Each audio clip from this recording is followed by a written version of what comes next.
Hi, this is Scott from Scott Shot Media. Today is Monday, November 30th, and this is what is happening on the mountain. I hope everybody had a safe and healthy Thanksgiving weekend. Lots of stuff to update you on. First of all, there's 3 CalTrans projects that are going to affect your commute today, 2 during the day, 1 overnight. No major accidents or incidents to report that's affecting your traffic.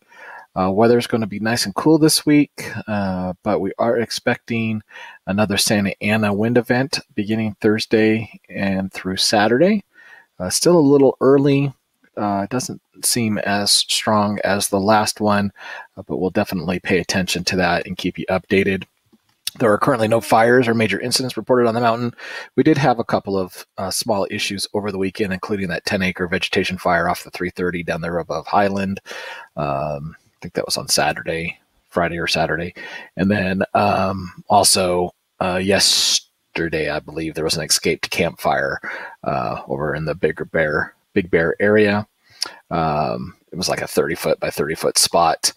We are going to be under an elevated fire risk on Wednesday due to some drying out of our vegetation.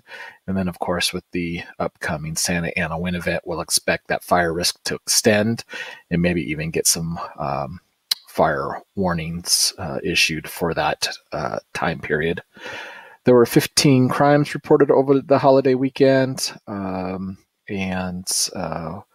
which was averages about 3 a day. So that would have been Wednesday, Thursday, Friday, Saturday, Sunday. And 4 Edison outages going on today so far. It's affecting 166 customers. And also over that same 5-day period, what we're calling the holiday weekend, there were 43 new COVID-19 cases reported. So that is a quick minute on what is going on the mountain. If you have a few more minutes to stick around, we'll go into greater details, starting with our traffic. Right now, there's no major delays on the mountain, no significant closures. We do have 2 ongoing CalTrans projects. The first one over here in the Twin Peaks area on State Route 189 between Lake Gregory Drive and State Route 173. You're down to 1 lane as CalTrans repairs some guardrail. That's an ongoing project. Over in the Big Bear area on State Route 18 between the 38 and North Shore, which is basically the dam, and Talbot Drive, you're down to 1 lane due to some drainage work. And then overnight tonight, the ongoing long-term miscellaneous work going on the interchanges of the 330 to the 210. Just a reminder, I'll leave a little earlier if your commute takes you on those routes, and please be slow for the cone zone.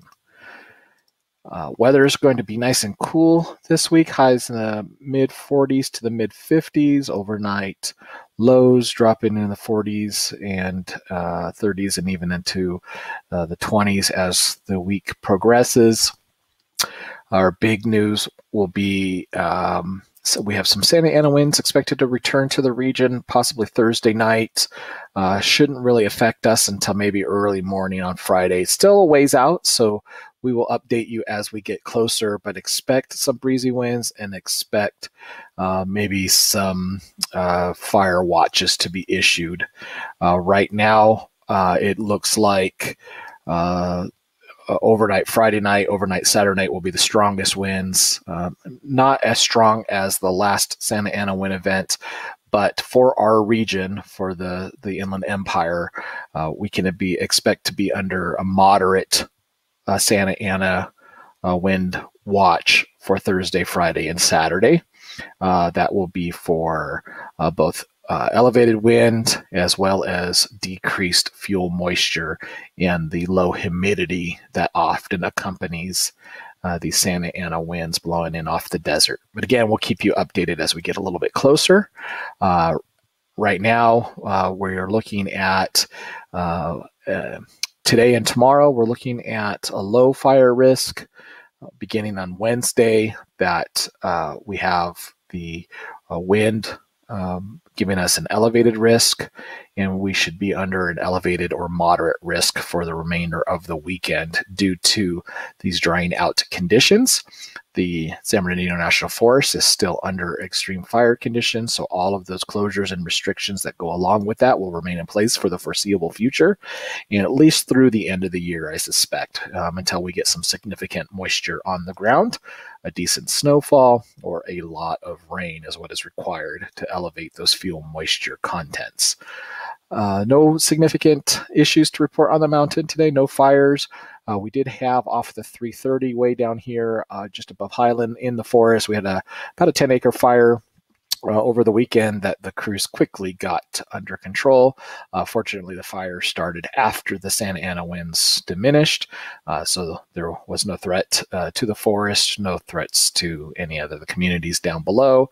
And then yesterday there was an escaped campfire up here in the just north of Big Bear Lake near a campground, and that was about a 30-foot by 30-foot spot that crews were able to quickly put out.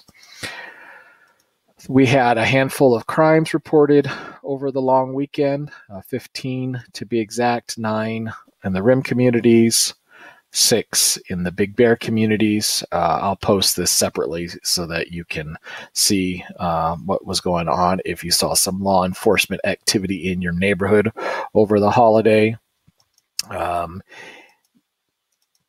Currently, Edison is reporting 4 power outages affecting about 166 customers.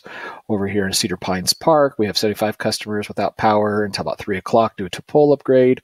Also down here in Skyland, the same, about 36 customers. Lake Airhead, there's 2 separate outages. One over here on the northern side, equipment upgrade is affecting 38 customers until about 4 o'clock. And then down here, south of the lake, 17 customers are without power until about 5 o'clock. Lastly, COVID-19, we had 43 new cases reported over the long 5-day weekend. Big Bear reported 6 new cases, 4 new cases for Big Bear Lake. And actually, I didn't update this chart. We did change.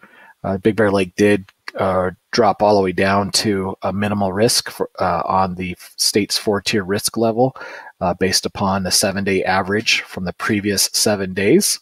And so that's good. I forgot to change that. So that should be in yellow right here. 4 new cases in Blue Jay. Cedar Glen, no new cases, but we changed from minimum to widespread because of the previous cases reported.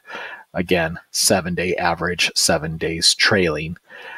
3 new cases in Crestline, 1 new case in Forest Falls, 11 new cases in Lake Arrowhead, 2 new cases in Rim Forest, 3 new cases in Running Springs, 5 in Sugarloaf, and 4 in Twin Peaks. As the communities at large go on that state 4-tier 7-day average, 7-day trailing, we're still on widespread in both the Bear Valley and Rim communities. And our daily totals, we are at a 17.2 for today. Which is a lot better than the rest of the county, the rest of the state, and the rest of the country. So a reminder, we do have a ways to go, and especially with a bunch of unreported stuff that we can expect to see as a result of the Thanksgiving holiday, we should see some spiking going on. So remember to follow your safety protocols, be healthy, be safe out there, and have a wonderful day. Again, this is Scott from Scott Shot Media. Feel free to email me or give me a text or follow along on any of our social media channels.